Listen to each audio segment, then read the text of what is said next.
Welcome back to the first fan follow-up of Molecular Playground. Due to popular demand, I have deemed this episode necessary for a sequel.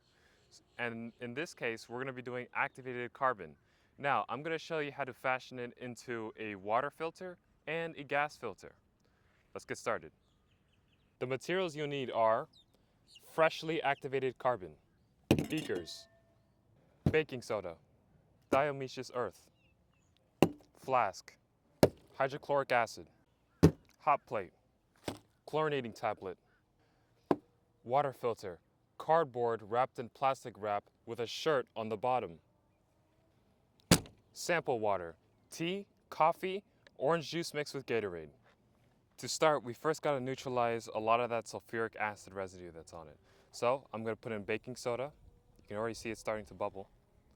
And I'm going to put in water. As you can see, there's a lot of bubbling going on. We're going to keep that in for a bit to neutralize it. After about an hour or so, you can see the bubbling's been reduced to very minimally.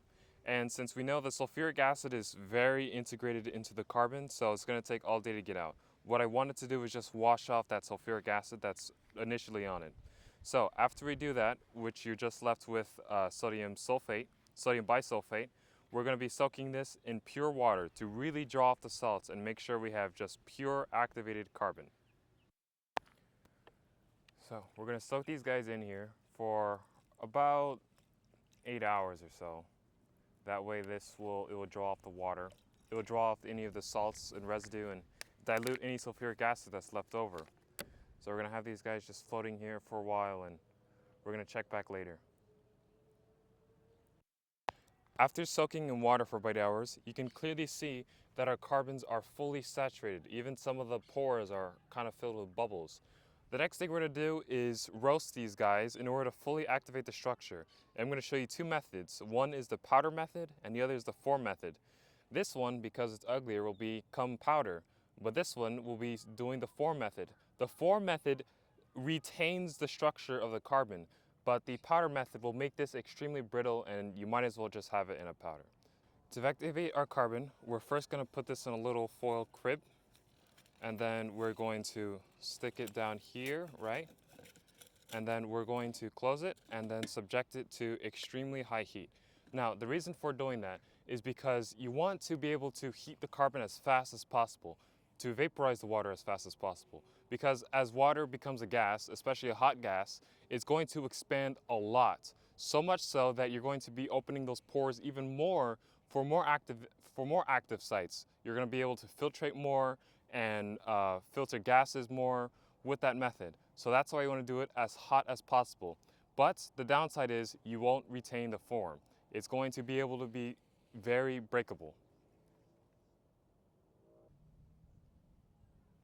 8 hours later, let's see how our activated carbon looks.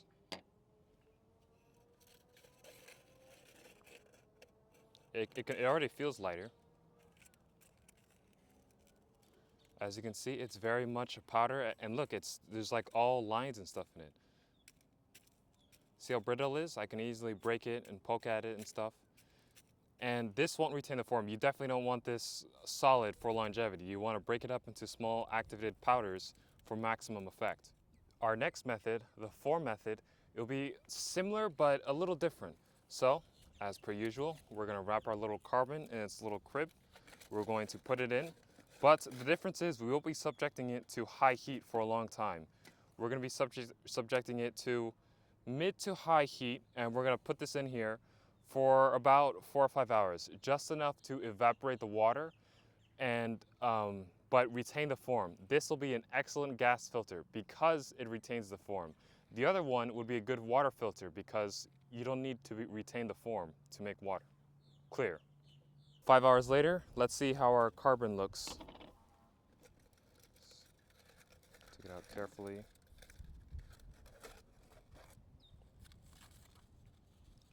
You can clearly see it retained the shape.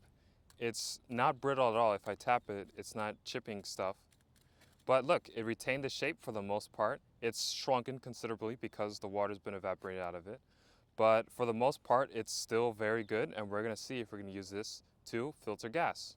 specifically chlorine gas. For our first test will be the chlorine test. We're going to see if this activated carbon can filter chlorine gas. My cameraman will definitely know soon enough if it can filter it. So that should be about a good enough amount. We don't want too much, just because it could cause a lot of bubbling.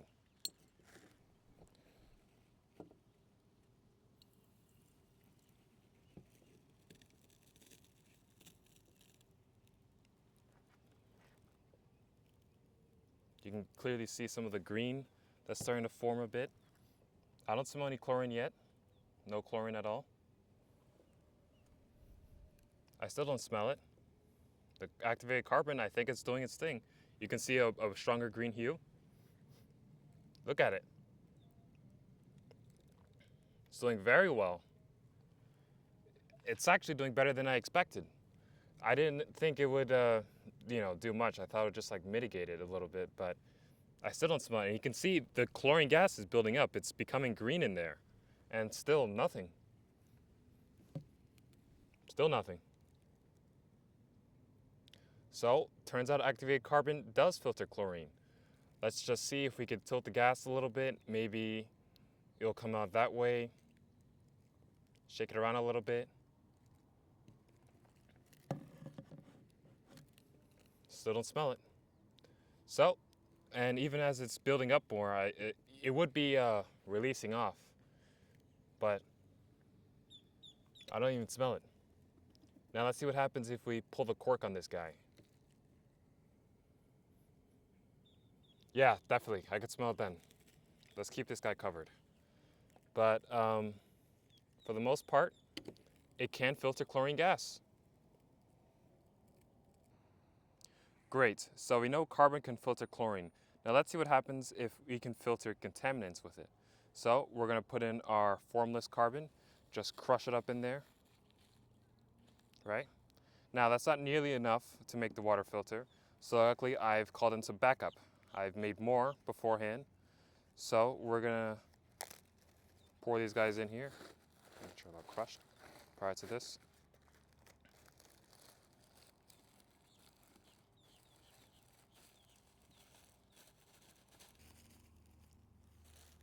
As you can clearly see, our guy's filling up more. Now the next part of filtration is the diatomaceous earth. Now this is the purpose of this because activated carbon filters very small molecular contaminants, but this filters the larger stuff, mainly protozoans, bacteria, any sort of visible dirt you would see in garbage water. So we're going to pour this guy down here, also in the same manner. Hopefully I spill less.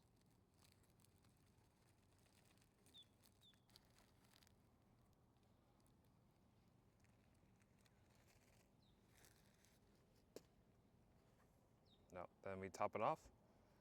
So now we have two good layers. One is diatomaceous earth and the other is activated carbon. And you can see our filter in the bottom is getting very heavy. So now we're going to seal the top and do some tests with it. With our filter made, the first thing we're going to do is just prime it. We're just going to get any sort of smaller carbons out of there. That way our water doesn't come out sort of a dirty black. You can already see some of it coming out. That's why we had to prime it beforehand.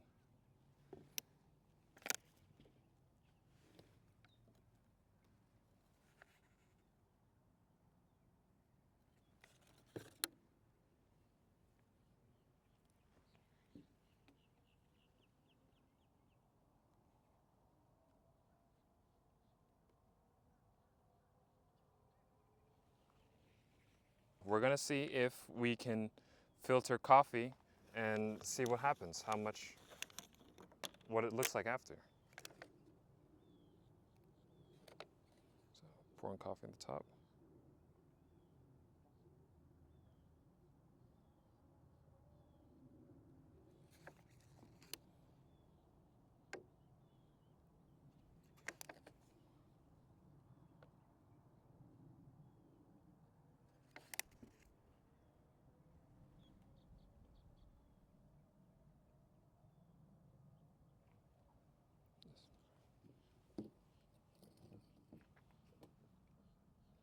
A little bit of some dirt still coming out.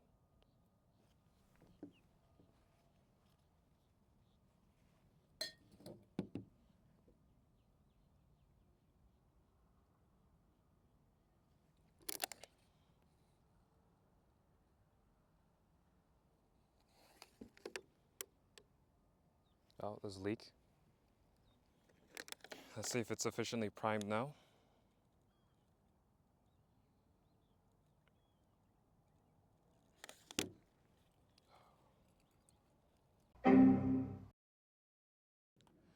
So, it turns out activated carbon water filter didn't work.